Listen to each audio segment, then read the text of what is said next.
Imagine a weapon that is simply impossible for a normal human to wield. We are talking about a sword of such colossal proportions that the very idea of using it in combat creates cognitive dissonance. The scale of this object doesn't just surprise you, it literally blows your mind, forcing you to rethink everything we've been told about the past. Right now, hit the like button and subscribe to the channel. Do this if you, like me, feel that official history is bursting at the seams. We are starting our deep dive and there is no turning back. When you start analyzing artifacts like this, it becomes obvious. They were not created for people of our height and build. Physics is ruthless. To effectively wield such a blade, the owner must possess the appropriate anatomy. This is not a decoration or a ritual object. It is a functional weapon pointing to a simple fact. The world is full of traces of giants. It is hard for the average person to accept this thought because fear of the unknown blocks the mind. But if we cast aside prejudice, it becomes clear that a modern human, compared to the original owner of this sword, looks like a child next to an adult. It resembles the plot of Gulliver's Travels, only unfolding not in the pages of a book, but in our reality. However, if such warriors existed, where did they live? The answer to this question is right in front of us, in the architecture we pass by every day without even thinking about its absurdity. Pay attention to the giant doors of ancient buildings. Why would a creature 1.80 meters tall build an entrance 5 or 6 meters high? We are used to seeing this only as grandeur of style, but from the point of view of logic and ergonomics, it is meaningless. No one would install gates in their home that require a ladder just to reach the handle, unless they were building them for someone else. These cyclopean entrances are scattered all over the world. There are thousands of them, and they are created according to a single standard. One gets the impression that humanity survived some kind of reset. The people we consider our ancestors, our grandparents, came to these cities after everything was already built.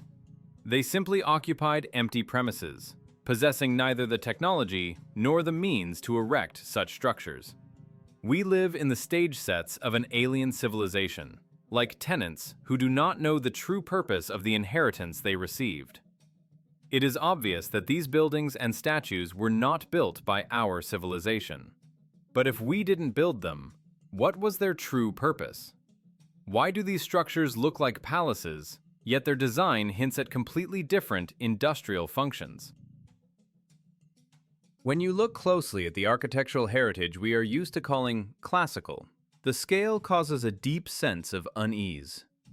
If we discard the explanations forced upon us by textbooks about grand designs and architectural excesses, a picture emerges that is completely unsuited for the life of a modern human. We look at an urban environment where doorways, staircases, and the internal volumes of rooms seem created for a completely different biological species. The average inhabitant of Earth, standing at 1.80 meters, feels like a child lost in a house of adults in these spaces. This isn't just a question of aesthetics. It is a question of elementary physical ergonomics. No one in their right mind designing a home or an administrative building for themselves would create an entrance 5 or 6 meters high with doors weighing tons. Opening and closing such gates daily is physically difficult and inconvenient for a normal person. Handles on ancient doors are often located at head level or even higher, forcing us to reach up, which is direct proof that they were originally intended for beings whose height exceeded ours by 1.5 to 2 times. We modern humans behave like squatters, illegal tenants who settled in the ruins of a more advanced civilization after some global catastrophe or reset. We adapt these giant spaces for ourselves. We cut small doors into huge gates, divide high halls into several floors, and brick up unnecessary arches, trying to make this world cozy and proportionate to our tiny scale. Looking at old photographs from the 19th century, you can notice this striking contrast. People in dirty clothes moving on primitive horse-drawn carts look alien against the backdrop of majestic colonnades and granite embankments. Official history tries to convince us that it was these people, armed only with chisels, hammers, and horsepower, who built buildings of such complexity that today cannot be reproduced, even with industrial 3D printers and heavy crane equipment. They had neither the technology, nor the resources, nor the supply chains to erect millions of tons of stone and metal in a unified style all over the world. Obviously, they just walked into something ready-made, occupied empty objects, and, not understanding their true purpose, invented new functions for them: museums, banks, theaters. However, if we admit that these buildings were not built by us and were not intended for our residents, a logical question arises about their real function. After all, if we discard the version of residential palaces for giants, the structural features of these buildings begin to resemble something completely different. The strange layout, the abundance of metal in the frames, the domes and the spires reaching into the sky, all this looks more like elements of a complex technical schematic. Behind the external beauty of stucco and granite lies a utilitarian essence indicating that before us are not just architectural monuments, but complex engineering devices whose true purpose was forgotten or intentionally hidden. And, judging by everything, these giant palaces worked as industrial installations of unprecedented power. When we stop looking at the majestic structures of the past through the lens of religious dogma imposed by official history, a completely different, technogenic reality opens up before us.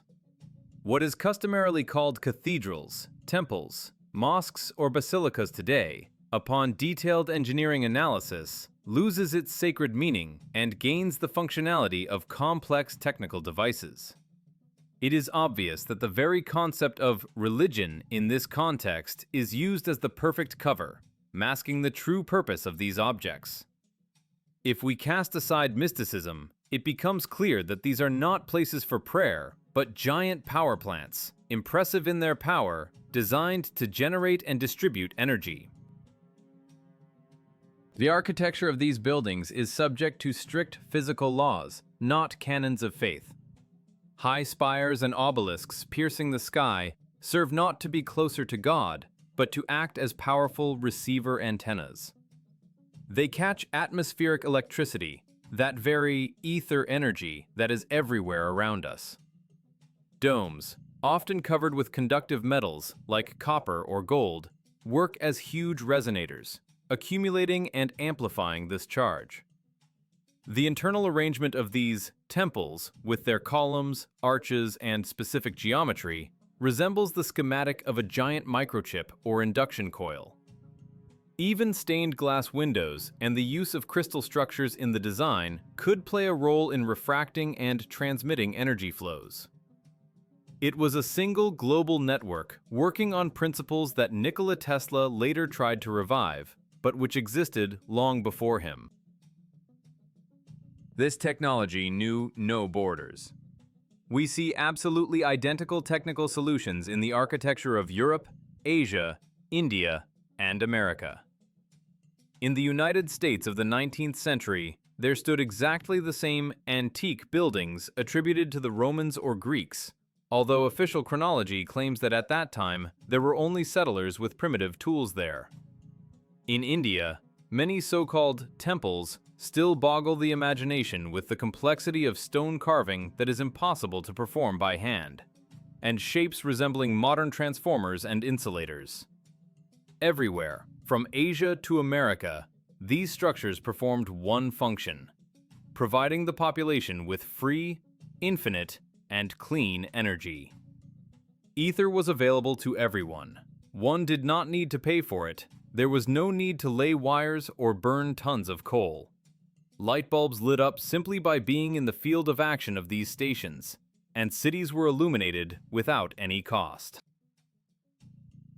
It was this aspect, the free nature and universal accessibility of energy, that became the death sentence for the past civilization. A system built on abundance does not allow for the control of the population. If a person has unlimited resources for heat, light, and travel, they become independent. They cannot be driven into debt. You cannot dictate survival conditions to them. The existence of such technology threatened the very foundation of the power of the new elite, which sought total control and the monetization of every aspect of life. Therefore, knowledge of the ether was erased, equipment was dismantled or converted for religious needs, and humanity was forcibly switched to primitive and paid fuel sources. But before finally closing access to celestial electricity, it was necessary to destroy the main symbol of that era, the majestic airships that ran on these technologies. The beginning of the end of free energy was a carefully planned catastrophe, presented to the world as a tragic accident. The era we lost was a time of true human mastery over the ocean of air. Before the sky was streaked with the contrails of jet engines burning tons of kerosene, the world belonged to majestic giants, airships. Official chronicles paint them as clumsy, explosive bubbles doomed to extinction. But this is just a screen hiding the real level of technology of that time. Airships were the pinnacle of engineering thought of the previous civilization. They were not just balloons with gas, but complex autonomous platforms using combined systems based on hydrogen, water, and, most importantly, ether energy. This allowed airships to cover huge distances almost silently, with incredible comfort and, most importantly, without the need to pay for expensive fuel. It was this factor, economic independence, that became the reason for their destruction. Imagine a world where travel across the ocean is available to everyone, where cargo transportation does not require burning oil, and cities are connected by a network of air docks.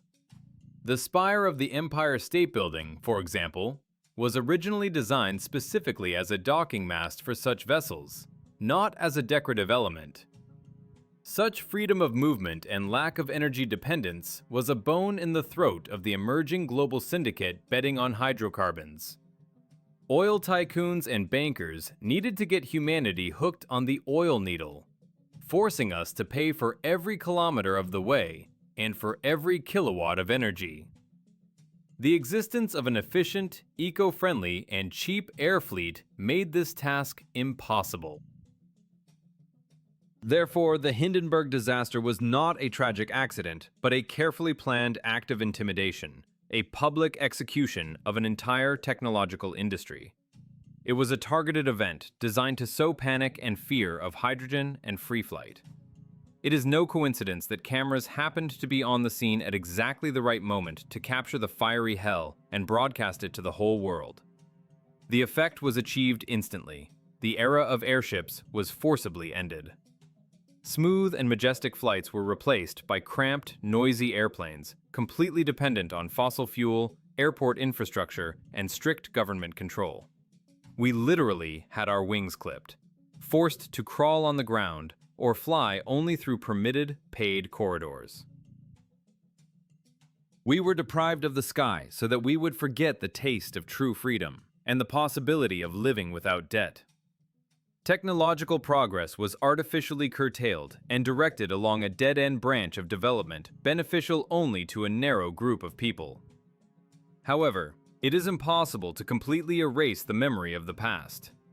Technologies were stolen or destroyed, but physical traces of that era remain everywhere, disguised as antiquity. You will be surprised, but what you are used to considering the legacy of ancient Rome or ancient Greece is often located not at all where you think, and was built quite recently, being part of the same global system to which the destroyed skyships belonged.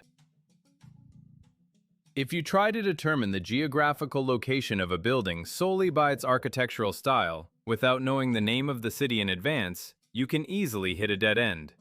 Looking at majestic colonnades, domed vaults, and the perfect geometry of facades, you might be sure that you are looking at Italy, France, or ancient Greece. However, reality turns out to be much more confusing. These masterpieces of antique architecture are found in huge numbers across North America, deep in Asia, in India, and even in Japan. This fact completely destroys the official narrative that each culture developed in isolation. Before us is irrefutable evidence of the existence of a single global standard of construction, traces of one powerful civilization that spanned the entire globe even before modern borders were drawn. Official history tries to convince us that all these monumental structures in America were erected in the 19th century, during the times of the so-called Wild West. We are asked to believe that settlers who arrived in new lands in wooden wagons, living in log cabins and barely making ends meet in between shootouts and gold mining, built capitals, train stations, and libraries at the level of imperial Rome. Common sense refuses to accept this picture. How could people whose main transport was a horse, and whose main tools were a pickaxe and a hammer, process granite and marble with such filigree precision that is unavailable today even to advanced CNC machines? The complexity of these objects is such that they cannot be recreated even using modern industrial 3D printers and laser technologies, let alone primitive tools of the past. The absurdity of the situation increases when we look at the construction timelines. We are told that grand complexes were erected in 2 or 3 years in cities where the population barely exceeded a few thousand people. Where did millions of tons of processed stone come from? How was logistics carried out in the absence of roads and heavy machinery? The answer is simple. Official construction dates are fiction. These cities were not built by settlers. They were found by them. American, European, and Asian builders of the 19th century were merely engaged in restoration, repainting, and appropriating ready-made objects left over from the previous era. What is called colonial architecture in India, or neoclassicism in the USA, is actually the legacy of a single antique, highly developed civilization whose presence was ubiquitous. This civilization possessed technologies that allowed working with stone as if it were plasticine, creating buildings that stood for centuries without repair. But if the stones remained in their places, where did their creators vanish? We see empty palace cities, inhabited by people unable to even fix what they inherited. What could have happened that instantly wiped a whole race of giants and engineers off the face of the earth, leaving their creations untouched for new, less developed tenants? The answer to this question is frightening in its cruelty and cynicism, because we are not talking about a natural decline, but about a targeted purge. Events that are presented to us as isolated natural disasters or acts of military aggression, when superimposed on each other, begin to form a frightening but logical mosaic. If we impartially compare the consequences of the so-called Great Earthquake in San Francisco in 1906 and the atomic bombings of Hiroshima and Nagasaki, the similarity of the landscapes turns out to be so striking that it is impossible to write it off as a coincidence. In both cases, we see not just destroyed walls, but a total cleansing of the territory. Stone turned to dust, and metal twisted under the influence of temperatures unattainable in ordinary fires. The official version of the earthquake and subsequent fire in San Francisco does not hold up to scrutiny when it comes to granite blocks melted into a glass-like mass, or steel beams twisted into knots as if they were made of soft clay. This chronicle of destruction continues in our days, changing only names but not the essence. The events in California in 2018, officially called wildfires, demonstrated to the whole world the work of technologies that are usually considered science fiction. Footage from the scene shows an absolute anomaly. Residential houses burned to the foundation, turned into piles of white ash, standing surrounded by completely untouched green trees. Fire, which by the laws of physics should spread to dry vegetation, for some reason selectively destroyed only buildings and cars. We saw melted glass and aluminum flowing through the streets like water, which indicates temperatures exceeding 1,500 degrees. Yet next to this hell lay plastic trash cans and wooden fences that weren't even blackened. Such selectivity is not characteristic of natural elements. Fire does not choose a victim by material composition. It burns everything in its path. What we are observing is the signature of the use of directed energy weapons, or DEW. This is technology capable of affecting matter at the molecular level, causing instant heating and destruction of specific targets while leaving the surroundings untouched. Analysis of the destruction in San Francisco, Hiroshima, and California leads to the conclusion that the history of the last few centuries is not a chain of accidents, but a planned military operation.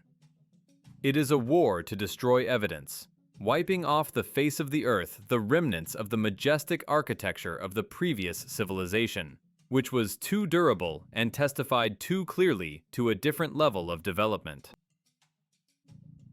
Every time humanity starts asking too many questions or finds something that shouldn't have survived, a catastrophe occurs that reliably hides the truth under a layer of ash and debris.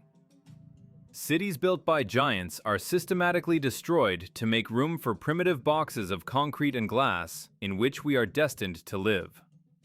This cleansing is carried out methodically and ruthlessly within the perimeter that we consider our planet. But if we are kept in a strictly controlled zone, where a step to the left or right is punished by a strike from the heavens, the most important question arises: what lies beyond the borders of this territory? Where does our giant open-air prison end? The concept of our world being bounded by an ice barrier turns upside down all ideas about geography and space that we have been taught since school. If we allow the thought that we live not on a spinning ball flying in a vacuum, but on a huge plain dotted with many inhabited sectors, many inconsistencies of history begin to make sense. In this model, Antarctica ceases to be just a snow-covered continent at the bottom of the map. It turns into a giant ice ring encircling our world, a wall that keeps us in and perhaps protects us from what is outside. We live as if in a crater, in a specially designated reservation, the borders of which are under the strictest control. The Antarctic Treaty, which prohibits any independent exploration and free movement beyond the 60th parallel, looks in this light not like concern for ecology and penguins, but like prison regulations designed to hide the truth about the outside world from the inmates. Beyond these ice walls, where entry is forbidden to us, lie other lands, other oceans, and quite possibly other civilizations. The Earth crater theory suggests that our sector is just one of many in the boundless space of the great Earth. It was from there, from the outer circles, that those very gods and titans could have come, whose traces we find everywhere. Giant flora and fauna, the remains of which we mistake for rocks and mountains, are the norm for the outside world, where atmospheric pressure and ether saturation conditions are completely different. Those we call giants, the builders of cyclopean structures, simply came to our kiddie pool as masters or curators, bringing with them technologies inaccessible to our understanding. Realizing this fact hits the human ego hard. We are used to considering ourselves the crown of creation and masters of the planet. But against the background of this grandiose picture, we look like small, weak guests, or even service personnel in someone's global experiment. We were locked in this crater, our capabilities limited, our lifespan shortened, and our memory erased, forced to believe in resource scarcity. After all, if people found out that beyond the ice barrier there exist infinite territories rich in resources, heat, and light, the entire control system based on fear and lack would collapse overnight. We are forbidden to know the truth, so that we continue to turn the wheels of the economy inside our pen, not thinking about escape. The Summer Gates, passages in the ice mentioned in old maps and legends, are closed to mere mortals. We are left with only a small patch of land, the history of which has been rewritten and artifacts destroyed or declared fakes. We look at giant trees that petrified millions of years ago and do not understand that this was the ordinary vegetation of that real, big world, of which we were once a part. Our reality is an artificial environment, a simulation of normal life on the ruins of greatness that does not belong to us. We are not at home here. We are just temporary inhabitants allowed to exist as long as we follow the rules set by invisible wardens. If you want to continue opening your eyes to this crazy world with me, be sure to subscribe to the channel and hit the bell icon. Share this video with friends. It's time for them to wake up too. See you in the next episode.